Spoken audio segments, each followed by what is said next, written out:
Ahorita, a casi mis 60 años, No lo puedo creer. nunca he estado tan ocupada. Tú eres un talento senior metiéndote a los temas de nuevas generaciones y dices, compra ahí voy y sé que puedo aportar. Para serte sincera, me dio miedo. O sea, yo pensaría que cero síndrome del impostor, que tú siempre te paras hasta arriba. Cuando las oportunidades te llegan, hay que tomarlas y ya te preparas en el momento. Esta señora que nos viene a decir a nosotros de tecnología, Yo creo que sí he logrado aprender a negociar porque ya sé el valor que aporto y que no es fácil conseguirlo. el que tú no tengas pena, esa es la gran cosa, es lo que estoy viendo. ¡Qué bien! Oye, viaja tanto el Chelo con nosotros y el Chelo viaja con el nombre Chelo Prieto. Entonces, que acumule millas. Llegaste a Buena Banda, el podcast de las mejores mujeres de México. Presentado por Comex. ¿De qué colores, Isabel? Selenio. Invita a explorar la evolución. Juega un papel fundamental de terreno fértil que plantea un escenario prometedor de nuevas ideas. Esta semana, en Buena Banda, Isabel Prieto Prieto es Country Manager de Platzi para México. La historia profesional de la mujer que invité hoy no se parece a ninguna porque es medio filántropa. Bueno, no es medio, es todo un poco. Pero es filántropa, además tiene un trabajo ejecutivo, además es consejera independiente.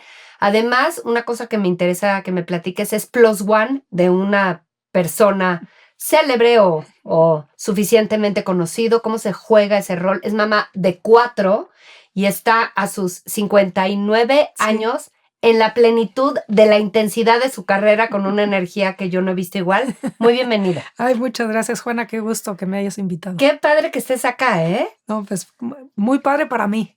Un A ver, gusto. ahí te va mi primera pregunta porque economista del ITAM. Sí. Yo soy Ibero, tengo una hija en el ITAM y soy una gran admiradora de las carreras del ITAM y economía es así como la carrera técnica del ITAM, genial. Y sin embargo, yo encuentro que tu carrera, el punto común de todo lo que haces y has hecho en tu carrera tiene que ver con esa habilidad de ser connector, Sí. de juntar, de hacer crecer, de bueno, ya lo dije, conectar, de visibilizar. Exacto. Eso suena más a soft skills o a estas habilidades blandas, no técnicas. Entonces yo diría, si has triunfado tanto con esa gran habilidad que es tu superpoder, ¿para qué tanta cosa técnica o para qué tanto estudio? Pues a ver, es que fue en realidad una coincidencia de oportunidades que tuve. En el ITAM, por ejemplo, en mi último semestre tomé una clase con Pedro Aspe Nada más. y Pedro Aspe invitó a 3 alumnos de su clase a su grupo de asesores cuando él era subsecretario de Programación y Presupuesto en la Secretaría. Entonces, de esa manera entré absolutamente de casualidad, pero aceptando esta oportunidad que se me dio. Bueno, de casualidad porque eras una buena estudiante, evidentemente, si eligió 3, ¿no? Sí, bueno, tuve esta oportunidad que al principio dije, híjole, qué miedo, Uh-huh. pero la acepté y fue una enorme oportunidad. Y a los pocos meses lo hacen secretario de programación.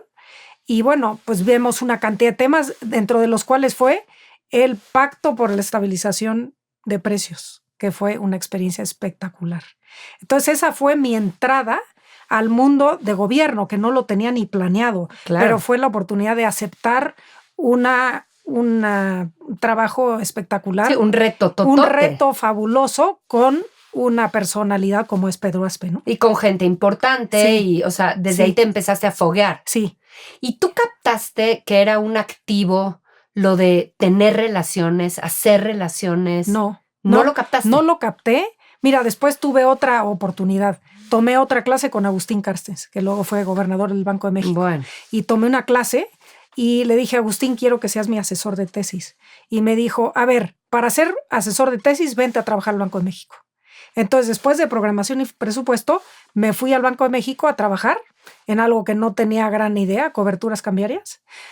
Pero pues fui aprendiendo y la oportunidad fue ahí tener a Agustín de asesor de mi tesis.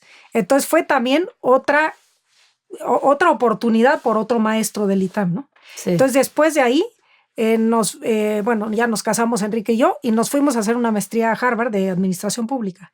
Y después de esa maestría es que también tuve otra oportunidad que me habla una boutique financiera de un personaje que era James D. Wolfenson, que luego se convierte en presidente del Banco Mundial. Tú con puro importante, Isabel. Pero de verdad, absolutas, sí, coincidencias. O como que te topaste en la vida con estas personas, pero para que veas también el elegir dónde estudias y dónde te mueves. Sí, totalmente. Y entonces... Y James D. Wolfenson había invitado a Paul Volcker a trabajar en esta boutique financiera, que era una banca de inversión. Entonces tuve la oportunidad de trabajar con estos grandes, Jim Wolfenson, un australiano que había sido director de, no me acuerdo qué banca de inversión muy buena, y Paul Volcker. Y tuve la oportunidad de llevar a James D. Wolfenson al mercado mexicano. Y ahí es donde yo me doy cuenta que tengo esa facilidad de acercar empresas o proyectos a mercados que no han estado, donde no han estado antes. Entonces ahí es donde empiezo a ver que tengo esa facilidad de acercar proyectos interesantes a mercados y abrir oportunidades para empresas o proyectos. Yo te preguntaba ahorita por las habilidades soft y hard. Esa es una habilidad soft, pero obviamente tu conocimiento técnico que habías aprendido, eso te da la seguridad para moverte, para tocar puertas, para decirte, traigo una oportunidad interesante porque tú, con una habilidad técnica, sabes detectar una oportunidad interesante. O sea, no es nada más abrir puertas y conectar. Y sonreír. Porque tienes que conocer el proyecto, poder explicar el proyecto, y entonces se te abre la oportunidad de conseguir una reunión interesante, ¿no? Entonces, por ejemplo, en la boutique financiera de Wolfenson, tuve que aprender a evaluar empresas, a evaluar proyectos de la nada. Pero yo inmediatamente dije, oye, está el mercado mexicano, se está abriendo la economía a muchos sectores. ¿Por qué no exploramos entrar a México, invertir en ser asesor de muchas empresas en México?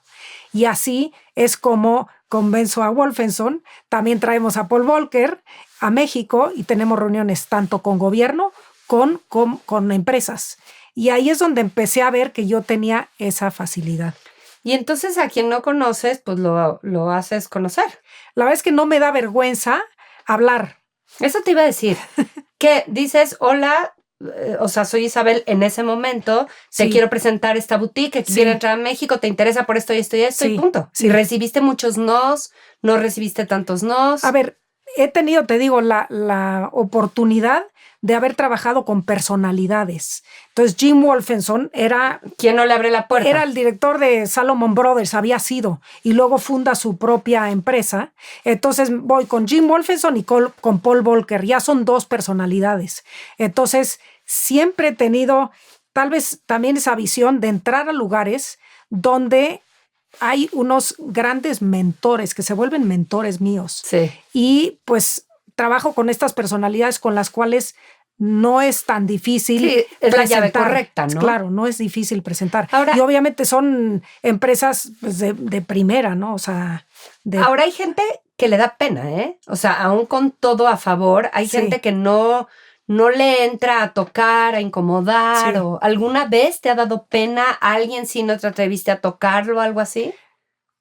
No, la verdad es que no me ha dado pena. La otra oportunidad que tuve fue, me hablan de un fondo de pensiones canadiense, CDPQ, que es el fondo de pensiones canadiense más grande de la provincia de Quebec y de los más grandes de todo Canadá.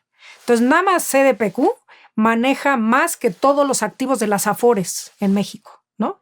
Más de $300 mil millones de dinero de pensionados. Entonces, me toca la oportunidad de traer CDPQ a México, abrir la oficina y presentar a CDPQ tanto con gobierno, con Hacienda, con la CNBB y con clientes. Lo que hacía CDPQ era invertir en proyectos de infraestructura y de capital privado. Y el gobierno mexicano lo que quería es que las Afores invirtieran en proyectos de infraestructura, pero no tenían esta experiencia. Entonces CDPQ tenía años de invertir en proyectos de infraestructura. Entonces hacemos una alianza con un grupo de Afores y la intención de Hacienda es que CDPQ enseñara a las Afores a invertir en proyectos valiosos de infraestructura. Entonces así invertimos en carreteras, en energía renovable, y entonces tuve esa oportunidad también de presentar a esta empresa que era nueva en México y hacer alianzas pues con inversionistas, encontrar proyectos de energía renovable, carreteras, y hacer una alianza con las Afores. Entonces también es presentar una nueva empresa con un grupo tanto de Afores, gobierno y clientes para invertir en estos proyectos. Y también creo que conectar tiene que ver, o sea, hay como o metodología o conocimiento en ello, o sea, es toda una técnica, hay que saber a quién juntar con quién necesita qué, claro. Porque es relevante, ¿no? Sí, no nada más es estar presentando a lo güey. Sí, no, a ver, tuve que aprender y entender mucho que era proyectos, le llaman Greenfield, y no, o sea, era aprender mucho. Entonces yo me acuerdo que cada artículo que encontraba en el periódico lo recortaba así una carpeta, iba entendiendo qué proyectos eran interesantes, ¿no? Claro. Entonces sí tuvo que aprender mucho antes de aventarme a presentar, ¿no? Sí. Pero fue muy interesante porque CDPQ junto con el grupo de Afores se volvieron los inversionistas más grandes del proyecto de energía renovable de Latinoamérica. Fíjate. Que son proyectos eólicos y solares. Fíjate. Entonces, pues la verdad es que fue muy interesante. No, y relevante, ¿no? Sí. O sea, yo hice... Yo permití que entraran a ese nivel, exacto, a este mercado, ¿no? Y existía la oportunidad en México que se estaba abriendo a subastas de energía y todo, entonces era el momento idóneo. Sí. Y luego cuando estoy en CDPQ, me busca Mónica Aspe de la Subsecretaría de Comunicaciones y Transportes. Y me busca porque sabe que CDPQ es un inversionista serio y ella estaba promoviendo el proyecto de la red compartida, que es un proyecto de telecomunicaciones. Entonces, lo que estaba buscando era inversionistas ancla. Entonces, buscó a CDPQ y al IFC del Banco Mundial. Okay. Y lo que querían era que nosotros fuéramos los inversionistas ancla para atraer a otros inversionistas privados y le diéramos la certidumbre que estábamos ahí 2 inversionistas fuertes para atraer a otros inversionistas. Entonces, así es como me entero del proyecto de la red compartida y así acaba invirtiendo CDPQ como un inversionista pasivo, un grupo de Afores y muchos otros inversionistas, Morgan Stanley Infrastructures, Axtel, Megacable, el China Mexico Fund, muchos otros inversionistas acaban invirtiendo y gana la licitación una administración de españoles que yo había conocido a través de CDPQ. Entonces, cuando gana la licitación este grupo de españoles y le ponen el nombre Altán a la empresa, me buscan y me dicen, oye Isabel, nos vas a ser mucho más útil dentro de Altán que en CDPQ siendo un inversionista privado donde no va a tener mucho. Ya ahora vente para acá. Ajá. Ya entonces, la tenemos, ahora sí, trabaja para nosotros. Sí. Entonces me buscaron y me ofrecieron primero ser la directora de comunicaciones y relaciones institucionales y a los 6 meses me promueven a ser la directora corporativa, dándome una cantidad de funciones que no creas que yo dominaba porque era el área legal, el área regulatoria, el área de comunicaciones, pero bueno, yo lo que hacía era coordinar a muchos de estos expertos. Y dijiste, eso sí puedo. No ¿Sí? seré yo la experta, pero sí para serte sincera, me dio miedo. Claro. Como siempre da a las mujeres, sobre todo nos da miedo porque decimos, no tenemos la suficiente preparación para esto. Te dio miedo, pero no dijiste que no. No dije que no. Y dije, bueno, pues a ver cómo le hacemos, ¿no? Y pues bueno, fue una oportunidad fabulosa porque también fue presentar a un nuevo proyecto totalmente nuevo ante inversionistas privados, porque Altán lo que hacía es un operador mayorista que vende comunicación a mayoristas, a empresas, ¿no? A B2B. Entonces, pues presentar con clientes privados y obviamente también presentar el proyecto ante muchos entidades del gobierno, la CFE, la Secretaría de Energía, Secretaría de Transportes, Hacienda, o sea, el IFT, que era el regulador de telecomunicaciones. Entonces, pues fue también promover un proyecto, y lo que a mí me gustaba es que este proyecto tenía una parte social muy, muy importante, porque la finalidad era dar cobertura de Internet a muchísimas localidades del país que no lo tenían. ¿Cuánto tiempo estuviste en Altán? Estuve del 17 como al 21, un poquito después de la pandemia.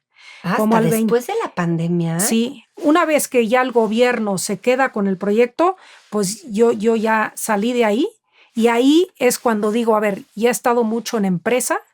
Me despertó mi vocación social, sí, que tengo, que sí. No sé, estaba dormidita, pero siempre estaba. Sí, y dije, ahora es el momento, me salgo de Altán y tengo que ayudar en la parte social.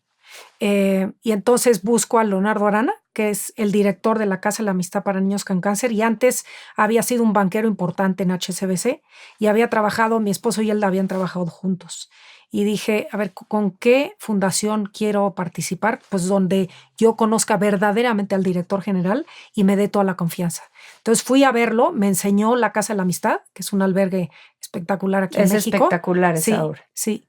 Y entonces me explicó y le dije, ¿cómo te puedo ayudar? Y me dijo, bueno, pues vayamos a los estados, preséntame algunas autoridades de gobierno, y lo que quiero yo hacer vinculación con hospitales públicos para poder ayudar a niños que no son diagnosticados a tiempo y por esa razón pues tienen mucho menos probabilidades de sobrevivir al cáncer. Otra vez vinculando, otra vez generaste valor vinculando tu superpoder. Exacto. Pero fíjate qué chistoso, como que la primera vez que tú pides trabajo, pides algo, es en este tema de trabajo social. Sí. Todo lo de antes te había llegado una cosa con otra, con otra, sin tú tener que ponerle un currículum a nadie ni tocar una puerta, ¿no? Exacto. Mira. Sí. Yo leo tu trayectoria y como que parece que siempre has caído en puestos senior. Como que evidentemente no siempre tenías este seniority que tienes, antes eras chavita, pero pareciera que siempre estás arriba, como en las decisiones importantes.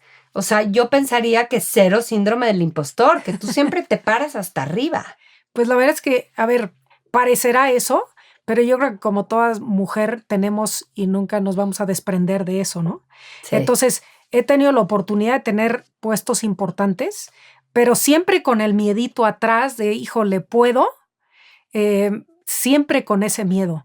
Pero yo tengo la filosofía que cuando las oportunidades te llegan, hay que tomarlas y ya te preparas en el momento. ¿Por eso haces tanta cosa ahorita?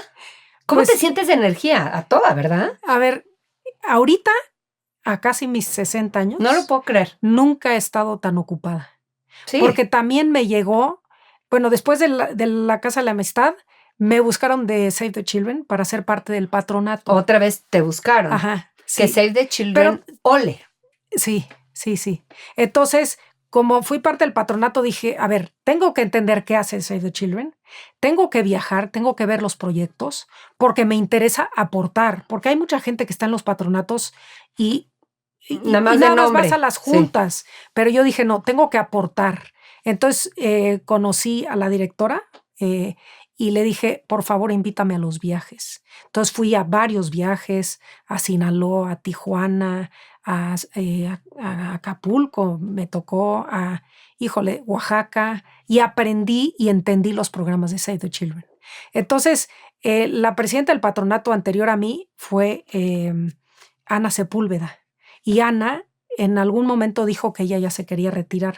Entonces yo creo que Ana y la directora me proponen a mí, sin yo buscarlo para nada, ¿eh? Entonces me proponen y dije, pues bueno, ¿y yo por qué? Y yo creo que yo había mostrado tan interés en los proyectos que me dijeron, pues porque has mostrado interés y has hecho conexiones con clientes importantes que se han convertido en donadores.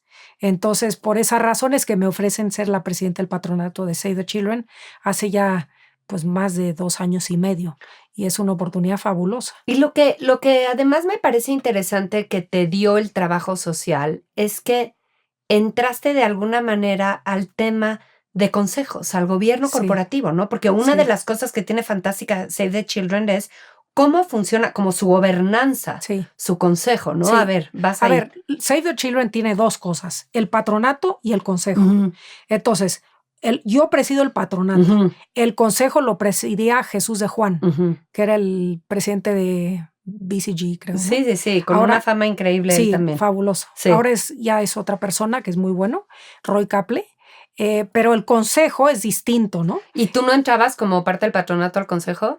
A veces entro de oyente al consejo, Ajá. lo cual me parece importante, Ujú. pero el rol del patronato es distinto, Sí. ¿no?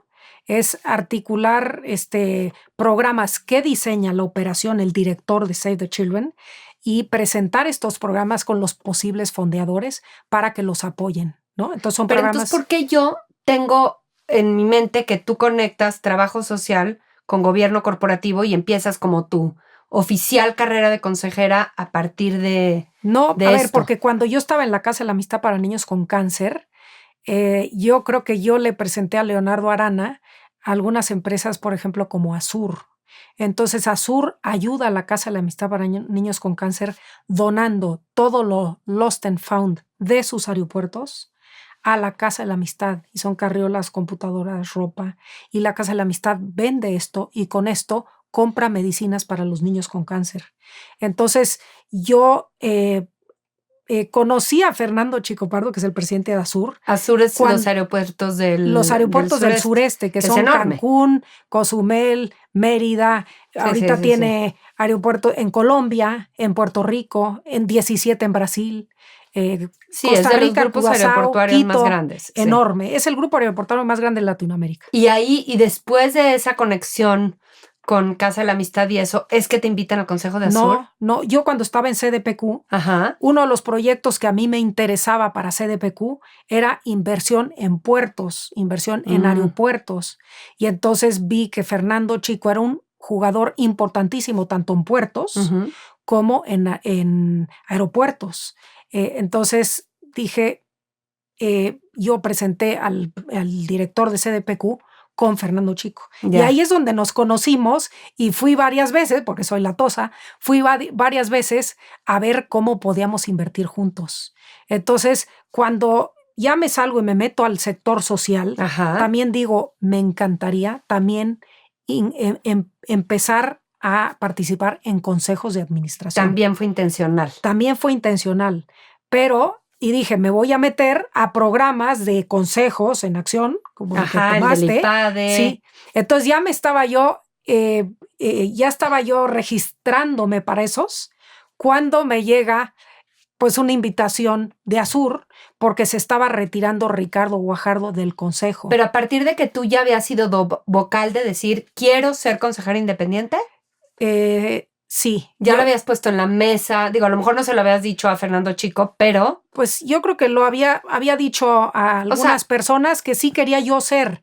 Porque a veces no te buscan porque no creen que las mujeres queremos ser parte de los consejos. Te lo pregunto por eso, porque uno de los consejos que a mí me han dado y me dieron desde que también se me ocurrió la idea fue, tú le dices a todo el mundo, quiero ser consejera independiente. Porque tampoco es que haya tantos espacios. El chiste es que cuando se vayan abriendo, tengan tu nombre en la mente, ¿no? Y a ver, como no me da vergüenza eso, pues cuando voy a eventos o algo, me dicen, ¿qué estás haciendo? Y le digo, pues me interesa entrar a consejos. Ahora, tomaste el de MIT, el curso de MIT. Sí. El del IPADE no lo tomé porque me llegó lo de Azur antes de tomarlo. Ok.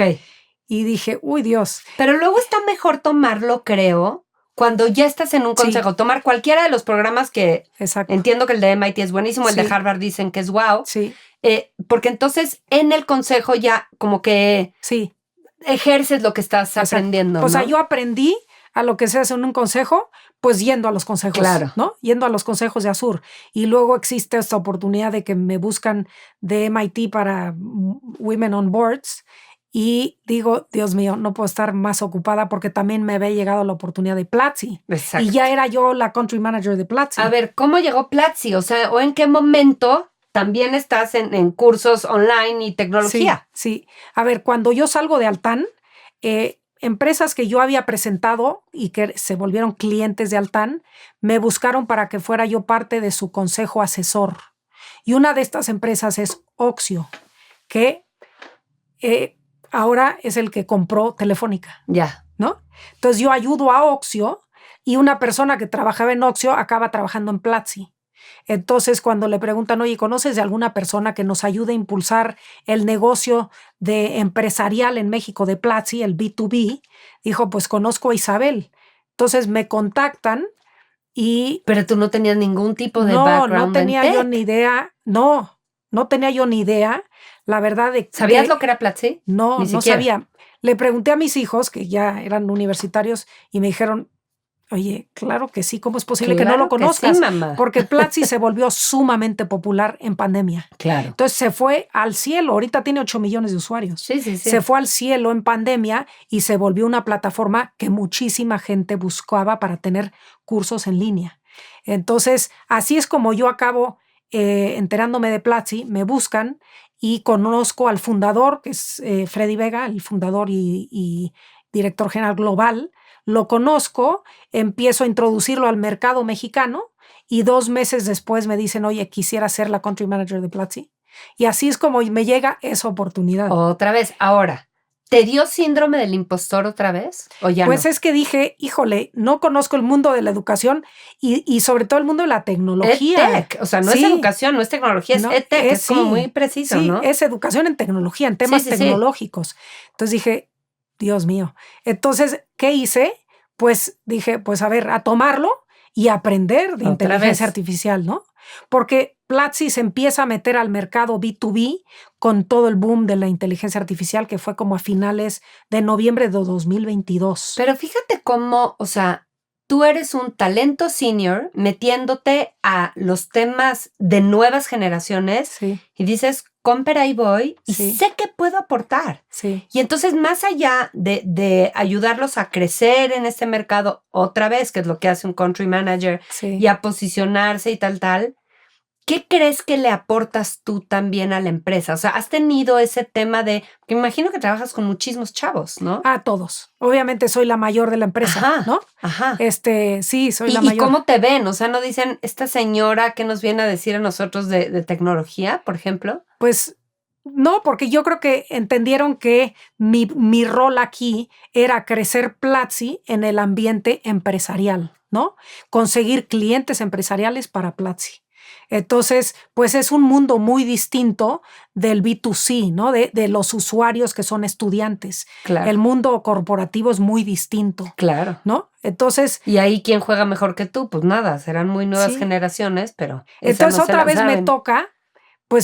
toca, introducir una empresa Sí. que no era tan conocida en México en el mundo de empresarial, ¿no? Y dominar la industria y Sí. ver cuál es su valor y Exacto. ¿no? Y saber quién es la competencia de Platzi, cuáles son las otras empresas EdTechs y Platzi, y obviamente aprender de inteligencia artificial. Dije, Claro. yo no me puedo quedar atrás. Sí. ¿No? Es una buena oportunidad también. Claro. Entonces me empiezo a volver pues súper usuaria de estas plataformas de ChatGPT, de Claude, de Gemini, de todo eso me empiezo a volver pues para saber de qué hablar, ¿no? Y obviamente usar la plataforma que tiene una cantidad de cursos espectaculares, Impresionantes. ¿no? Oye, y, o sea, tú tienes 4 hijos. Hoy Tengo ya 4 todos hijos. universitarios.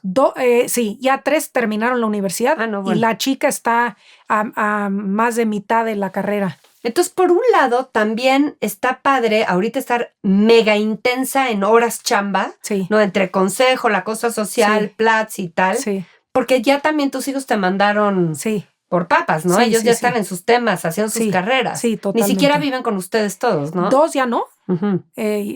Ya acabaron sus maestrías 2 de ellos y una ya está trabajando y la otra está en la universidad. A ver, sí ha sido un costo desde que yo estuve pues muy, muy activa en CDPQ y muy activa en Altán. Sí fue un costo porque la chiquita tenía 11 años. Entonces yo me acuerdo que regresaba yo de trabajar bastante agotada y ponte a ayudar porque tenía un examen de álgebra, ¿no? Dios mío. Entonces ponte a ayudar a hacer eso, ¿no? Entonces pues agarras energía de no sé dónde para ayudar, porque tienes una niña todavía de 11 años, ¿no? Pero fíjate que encuentro que a la edad en la que estamos, 50, 60, muchas mujeres están ya desacelerando su carrera. Sí, Sí entrando a consejos y tal, sí. tú no. No. O sea, tú tienes un portafolio live, pero activísimo. Sí, sí, sí. Muy activo en estos últimos años. Te digo muy activo porque no nada más fue Save the Children, consejos, porque me llegó otro consejo de Fundemex. Fundemex estás sí, también, que es sí, el de CCE. El del CCE. Que está divertidísimo ese consejo, ¿no? Está muy bien porque también puedes impactar tanto. Claro. ¿No? Entonces, la verdad es que dudé si entrar o no, porque dije, no puedo con algo más. Pero dije, no, pues, sí a ver, hay que tomar las oportunidades, y analicé y dije, no, bueno, es un gran consejo, una gran fundación, y se puede todavía impactar mucho más, ¿no? Hacer mucho más trabajo social y que sea visible, ¿no? Si hay una marca que entiende cómo transformar, ese es Comex. Porque el color está en todo. En nuestras casas, en los cambios que vivimos, en las historias que construimos, en las ideas que imaginamos. Oigan, pero ya entraron al e-commerce de Comex. Está practiquísimo para renovar los espacios. Tiene disponibilidad 24/7, con lo cual puedes comprar a la hora que sea, donde estés, y va a llegar lo que compres a la puerta de tu casa. Comex.com.mx respeta tu propio ritmo para darle color a tu vida. Qué alegría tener a Comex, esta marca que tanto nos inspira al equipo de Buena Banda y a todos los mexicanos. Gracias, Comex, por visibilizar los nuevos liderazgos de las mejores mujeres de México.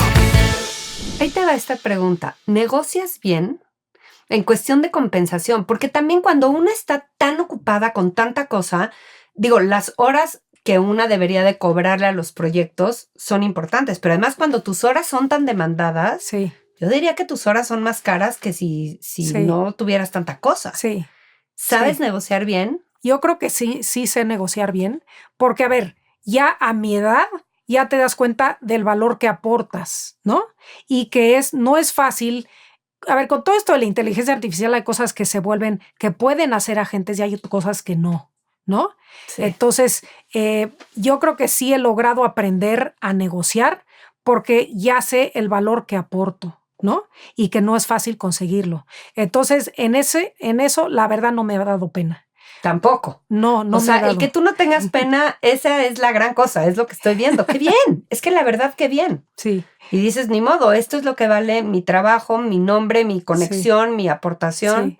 Y además tienes costos de oportunidad, ¿no? Por supuesto. Si estás aquí, estás dejando de dedicarle a otras cosas. Totalmente. Entonces, el costo de oportunidad también tiene un valor. Entonces, la verdad es que sí creo que he podido negociar bien. Y hay que saber como mujeres negociar bien. Claro. Que se te quite la pena. Claro. ¿No? Estate muy segura de lo que puedes aportar. Sí, ¿no? sí.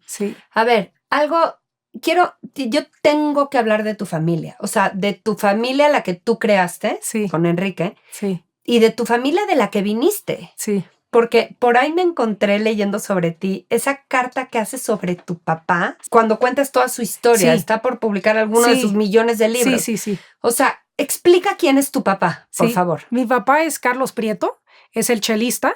Chelista. Sí, que fue industrial hasta los 40 años. Eso director no de la creer. fundidora Monterrey. Y a los 40 dice, mi vocación no es esta. Pero él quería ser chelista y no lo dejaron. Él quería ser chelista. Claro, ¿no? Después de terminar la preparatoria, dijo mi vocación es la música, el chelo. Pero ¿cómo se te ocurre eso es de muertos de hambre? No. Sí, su papá le dijo, no, pues no, de eso no se vive. Ajá. Tienes que estudiar una carrera. Ajá. Entonces él aplica a MIT y con la certeza que no lo iban a aceptar, porque MIT es pues, con un rigor enorme, y aplica para 2 carreras, ingeniería y economía. Y que lo aceptan. ¿Y cuál es su sorpresa? Que lo aceptan.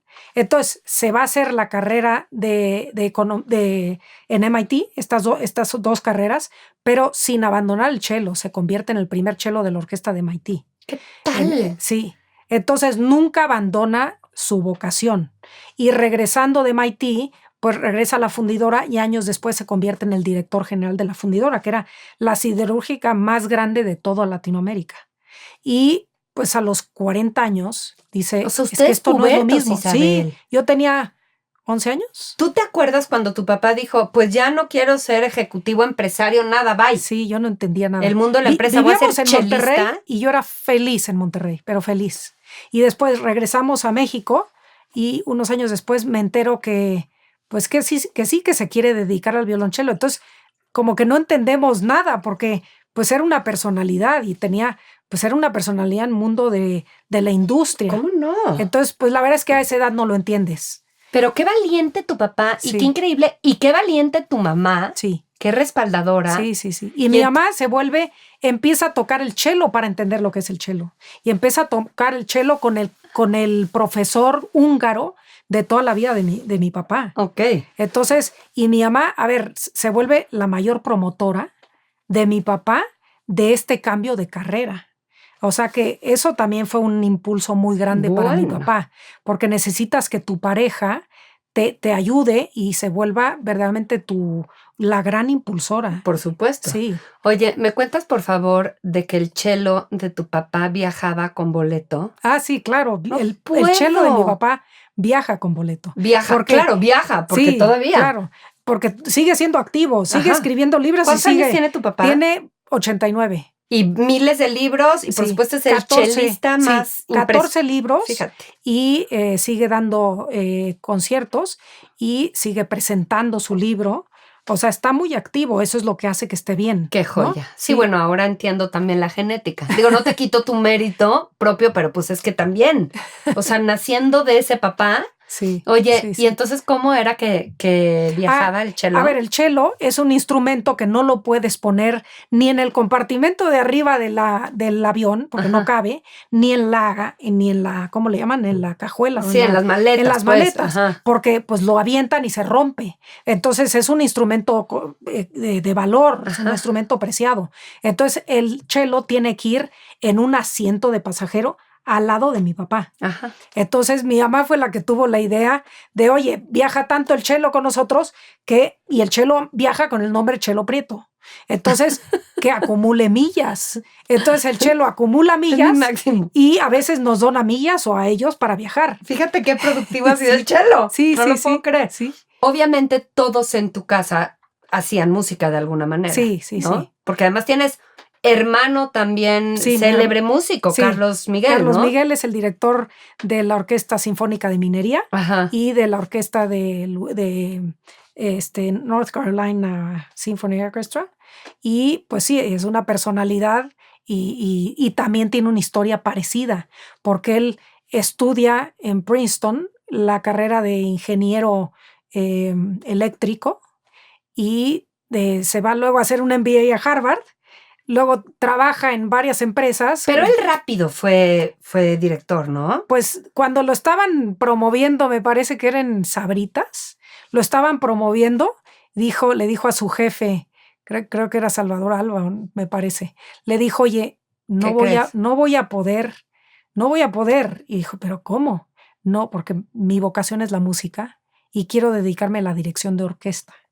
Entonces, él decidió hacer esto antes. No estaba casado, me parece que no estaba casado, no estaba. No. Estaba conociendo a su esposa Isabel. Otra Isabel. Sí, otra Isabel. Sí. Entonces no estaba casado y se dedicó también de lleno a la Por eso dirección te digo de que orquesta. muy joven. Yo, o sea, incluso fui alguna vez a casa Sí. de Carlos y Isabel. Sí, Y él desde muy chico, pues sí. le A abrió ver, un poco de camino tu papá, ¿no? No, Ya ¿sabes se qué podía. pasa? No, lo que pasa es que nosotros desde que pues nacimos, mis abuelos se conocieron a través de la música. Claro. Y pues mi papá y su hermano, pues a mi papá le pusieron el cello. Necesitamos un cello para completar un cuarteto. Sí, sí. Y nosotros cuando nacimos también nos dijeron, ¿qué instrumento quieren? ¿Tú O cuál sea, tocabas? yo empecé con el piano, pero como Carlos tocaba violín y ves al hermano mayor, dije, no, yo el piano no, quiero el violín. Entonces tuvimos la suerte de que mi abuela paterna nos hacía estudiar todos los días 1 hora. Ahí estuvieras haciendo lo que estuvieras haciendo, ¿Y sigues te tocando? llamaba, toqué porque mis hijos tocaron, porque obviamente esta tradición la seguimos. Así es. Entonces mis hijos tocaban violín, unos piano, otros, entonces para hacerlos yo estudiar, yo retomé el violín y sí lo llegué a tocar, pero imagínate si ahora tengo tiempo de tocar el No, violín. bueno, ya. Entonces no tengo tiempo, pero sí tuve la oportunidad cuando mis hijos estaban creciendo de retomarlo y de hacer estudiar tanto a mis hijas en piano como a mis hijos en violín. Pero entonces en tu casa hay la disciplina de la música, hay este valor por la música y la cultura de una Sí. manera muy impresionante. Sí, Tienen mucho el tema de unión, de respeto, de lo que se cultiva, ¿no? Sí. ¿Cómo es tu Sí. familia? A ver, es una familia muy unida. A ver, nada más son mi papá y su hermano, y pues nosotros 3, que somos 3 hermanos, y 2 hijos de mi tío Juan Luis. Es una familia chica. Y mi mamá es española y tiene a toda su familia en España, en Madrid. Entonces tenían que unir. Nuestra familia, pues sí, y yo me acuerdo, comíamos todos los jueves y domingos en casa de mis abuelos paternos aquí. Y pues todos los días veía yo a mi abuela porque nos hacía estudiar violín. Entonces, una familia muy unida y formaron un cuarteto que se llamaba el Cuarteto Prieto, que era mi papá, su hermano Juan Luis y mi hermano Carlos y mi primo Juan Luis. Un cuarteto Prieto que tocaba muchísimo por fines benéficos. Entonces tocaba para muchas causas y pues tuvieron mucho éxito. Entonces también esa parte de filantropía y de ayuda social viene también viene de ahí. Ahora, ¿cómo es tu familia con Enrique? ¿Y cómo es ser? Porque ese es otro rol que tú has jugado. Sí. Que te tocó ser sin no querer, la mujer de, sin querer, sí. pero te tocó. Sí. Y es un rol que se juega. Sí. Y a lo mejor es más preciso decir como la plus one, ¿no? Porque la plus one no te resta a ti. Mujer de suena a que ya eres de alguien más. Tú con el carrerón que tienes y como si no tuvieras suficiente con tus propios intereses, ahora hay que jugar en ser esposa de una persona que en un momento fue pues muy visible, ¿no? Sí. Y lo sigue siendo. Sí. A ver, Enrique y yo nos fuimos los dos a hacer la maestría en administración pública juntos a Harvard, lo cual también es una coincidencia, ¿no? Yo entré a hacer la administración pública en Harvard por mi antecedente de trabajo con Pedro Aspe y Agustín Carstens. Okay. Entonces, por eso entré a la Kennedy School. Enrique sí tenía absoluta vocación pública. Él le interesaba mucho el sector público. Hijo de expresidente, ¿no? Sí. O sea, ¿se conocieron allá? No, nos conocimos en un verano en Harvard. Yo estaba tomando 2 optativas para el ITAM y él sí iba con la intención de solicitar a Harvard para hacer el MPA. Él lo tenía muy claro. Yo simplemente fui a tomar 2 optativas en el ITAM. Y ahí lo conozco. Y yo no sabía ni quién era. Yo veía un güero hablando español y decía, me equivoqué, no sé quién es. Y volteo y sí dije, pues qué bien habla español, ¿quién eres? Y ahí nos conocimos.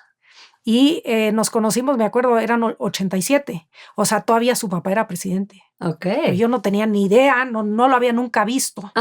Entonces regresamos y me acuerdo que su primera invitación fue dejarme un sobre para un informe de gobierno. De estos informes que duraban 3-4 horas. Y eso fue mi primera... Tu primer date. Mi primer date, ¿no? Y bueno, él ya tenía esta vocación política, ¿no? Entonces, cuando se vuelve... Primero empieza hizo mucha carrera en el gobierno, pero en Bancomex fue director general de Bancomex. Sí. Luego fue secretario de Turismo y después... pues se lanza a pues tratar de cambiar cuando el Frente Amplio, ¿no? Este país y volverse un candidato del Frente Amplio. Y la verdad es que él me preguntó, ¿qué opinas? Me lanzo a esto y le dije, a ver, esta es tu vocación. Pues obviamente yo la apoyo. Y yo, la verdad, siempre me ha interesado muchísima la parte de la política, pues por Enrique, ¿no? Claro. Y porque también lo viví un año con mi suegro. Pues sí. Entonces me volví muy... aficionada a todo lo que pasaba en la política. Entonces yo me vuelvo, pues le ayudo en toda la parte pues del Frente Amplio, pero sin quererlo y sin tener esa expertise para nada, ¿no? Pero interesándome muchísimo de todo lo que estaba pasando. Y yo era la persona que por WhatsApp todo el mundo me buscaba para que le pasara recados a Enrique. Entonces, pero la verdad es que sí me interesó mucho y sí lo apoyé.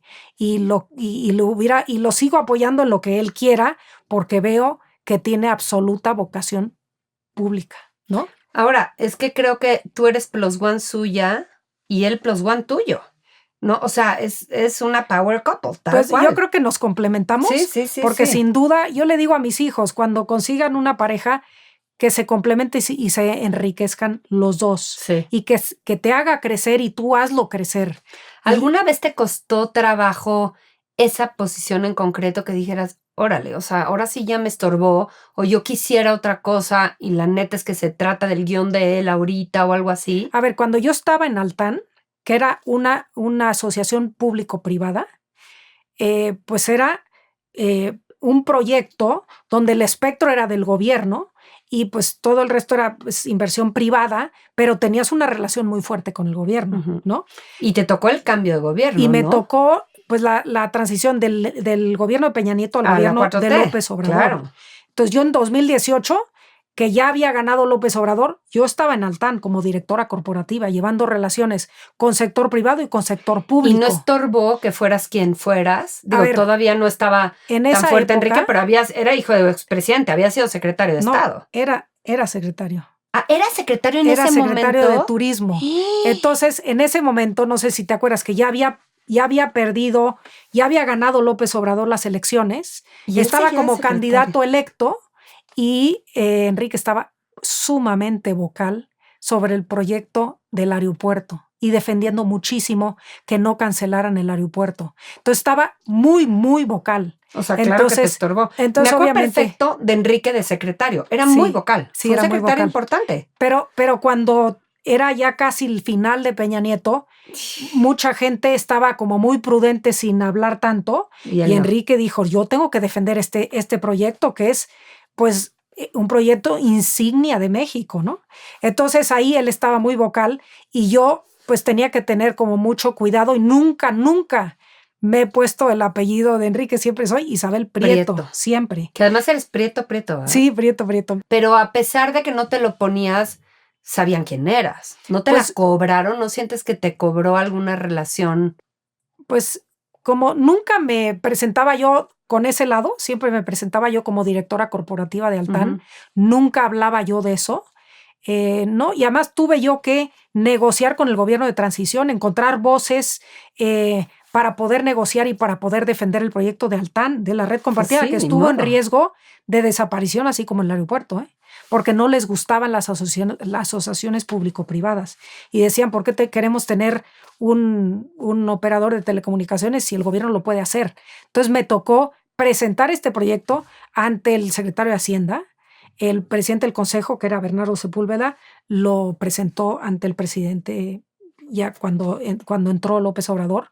Entonces tuvimos que encontrar voces y grupos para presentar este proyecto, defenderlo y decirles, les costará mucho más hacer algo de cero. Ya llevamos millones y millones invertidos en esta red y tuvimos que diseñar una manera para que sobreviviera este proyecto, adelantando la cobertura en localidades rurales, la cobertura de internet en localidades rurales. Y eso le gustó mucho al presidente y por esa razón este proyecto sobrevivió. Ahora el proyecto es del gobierno, ya tienen 16 millones de usuarios. Híjole, y qué difícil porque otra hace berrinche y dice, no puedo ya negociar, ya no puedo con esta posición y tengo que renunciar. Pero tú dijiste, le encuentro el cómo. Sí, es que yo creo que siempre hay manera de encontrar el diálogo, hay que encontrar las coincidencias y hay que encontrar grupos con los cuales puedas presentar y defender el proyecto. O sea, no hay que decir, estos ya llegaron y son un desastre. Siempre hay que encontrar voces con las cuales puedes negociar. Híjole, pero Isabel, yo creo que de lo que más se le critica al gobierno anterior es que no hablaba con el empresariado mexicano y tú tenías suficientes ejemplos cercanos para saber que eso no iba a ser posible y tú dijiste, no oigo, y en mi proyecto encontrar el cómo y lo lograste. Pues es que el presidente lo que en su campaña lo que había dicho es que quiero darle internet a todas las personas, todas las localidades que no lo tienen. Entonces, de ahí dijimos, pues oye, Altán puede hacer eso. Entonces adelantamos la cobertura en localidades rurales y se volvió un proyecto interesante para el gobierno, muy interesante. Entonces, pues tuvimos pues encontramos a los voceros que podían ayudarnos a defender este proyecto y uno fue el secretario de Hacienda y otro fue un grupo de Internet para Todos. Otro fue, también se lo presentamos a Alfonso Romo, que llevaba la relación con empresas, ¿no? Entonces fuimos viendo por dónde y presentándoselo a diferentes grupos y el presidente del Consejo, que era Bernardo Sepúlveda, era muy respetado por el presidente López Obrador. Entonces ahí también ayudó a que este proyecto saliera adelante y pues sigue adelante, sigue existiendo Altán, ¿no? Eres una choncha y no corresponde ni tu trayectoria, ni tu hacer, ni tus como colocaciones concretas a tu discreción o a tu perfil. ¿Es a propósito? ¿O por qué no estás en las listas de las poderosas de México? Ya tenías que estar en Buena Banda, yo lo sabía, pero más me dejas admirada. No mucha gente, la importante sabe quién eres, desde luego, pero tu nombre es un nombre discreto, ¿estás de acuerdo? Sí, porque no ha sido mi intención. Esa no ha sido mi intención. Mi intención ha sido dedicarme pues a los trabajos que he tenido y dedicarme lo mejor posible, pero sin estar, no he sido tan visible. Pero sí, por ejemplo, estoy en grupos interesantes como estás en Women Corporate Directors, ¿no? Y estás en LinkedIn, eres activa. A ver, en LinkedIn soy activa desde que Enrique ya dejó de ser secretario de Turismo. Cuando yo estaba en Altán tenía que ser muy discreto. Claro. ¿No? Pero ya después de que empecé, pues ya empecé a usar LinkedIn y a usar Instagram y todo, ya empecé a ser menos discreta porque ya no había ningún costo, ¿no? Y porque te gusta comunicar, o sea, te lo veo, y porque yo creo que estoy segura que te ha de gustar influir. Ahora que trabajas con chavos, ¿no? Es que hay que devolver todo eso que has aprendido. Sí. Háblame de Platzi, porque yo, fíjate, sin conocimiento de causa, te digo que después del gran boom de la educación online, y hay miles de competidores que no te los tengo que decir, tú los tendrás claros, como que esa burbuja se ponchó, ¿no? Uh-huh. ¿Cuál es el futuro de la EdTech? ¿O dónde está parado? ¿De qué tamaño es la industria? ¿Qué tanto estás viendo que tiene patas en México y en el mundo? Es la plataforma de educación en línea más grande de habla hispana en temas de tecnología. Y tiene un área muy fuerte de B2C, usuarios, estudiantes, que son 8 millones, y un área que ya se ha vuelto fuerte de B2B, de empresas. ¿8 millones México? 8 millones en Latinoamérica. Okay. Y en el mundo B2B tenemos... Manager, dijiste, claro. Tenemos en el mundo B2B 4,000 empresas que utilizan Platzi para capacitar a sus grupos de colaboradores. Entonces es una empresa importante. Lo que a mí me gusta de Platzi es que, a ver, es una startup que lleva 10 años y la verdad es que nació en Silicon Valley porque fue la primera startup latinoamericana en ser financiada y aceptada por Y Combinator, que es el acelerador más grande del mundo para startups, ¿no? Entonces, y justo quien aceptó a Platzi fue Sam Altman, que era el que dirigía Y Combinator en ese momento. Entonces, desde que es aceptada... Está bien bautizada, digamos. Sí. Desde que es aceptada por Y Combinator se le abre un mundo de posibilidades de inversionistas. Entonces, tiene de inversionistas a los mayores fondos de tecnología. Uh-huh. Y lo que hace de Platzi para que sobreviva una empresa de educación tecnológica tiene que innovar. Entonces, Platzi está en constante innovación. Entonces, ha creado unas herramientas para capacitación de empresas que son espectaculares, que es, por ejemplo, todas las empresas tienen documentos por acá, PDFs, Zooms, WhatsApps, documentos desperdigados en todas partes, ¿no? Entonces, el conocimiento no está centralizado, está en manos de muchos directores. Entonces, Platzi lo que dijo es, ¿por qué no centralizamos todo eso? Toda esa información la metemos a una herramienta que tiene Platzi que se llama Platzi Learn. Y en base a todo eso y a todo el conocimiento que tiene Platzi de entrenar 10 años a 8 millones de estudiantes, hagamos capacitación en forma de videos muy cortos, pero ingestando toda esta información que tienen las empresas. Entonces, o sea, lo que yo aporto como Platzi y lo que tú aportas como empresa. Sí, las empresas meten su documentación en esta herramienta que se llama Platzi Learn y Platzi hace un curso en base de videos cortos, pero sobre la información específica de la empresa. Sí, alimentado por el contenido de la empresa, la que le dio la empresa. Entonces, ¿qué pasa? Es un acelerador de la capacitación para diferentes áreas de empresas y sobre todo es un acelerador de capacitación para las áreas de negocio. Entonces, ¿qué hace? Es un acelerador de ventas. Aumenta tus ventas porque capacitas a los equipos adecuados en los diferentes temas que quieres. Entonces puedes capacitar a gestores de seguros, puedes capacitar a clientes de bancos, inclusión financiera. Entonces haces en forma de videos todas estas capacitaciones que hacen que las empresas aceleren sus ventas. Dime 3 de tus clientes chonchos. A ver, Rotoplas es uno. Ok. Estamos con muchos. Tenemos también grupos aeroportuarios. Tenemos Rappi. Tenemos, de Además, verdad, multiindustrias. sí, ¿no?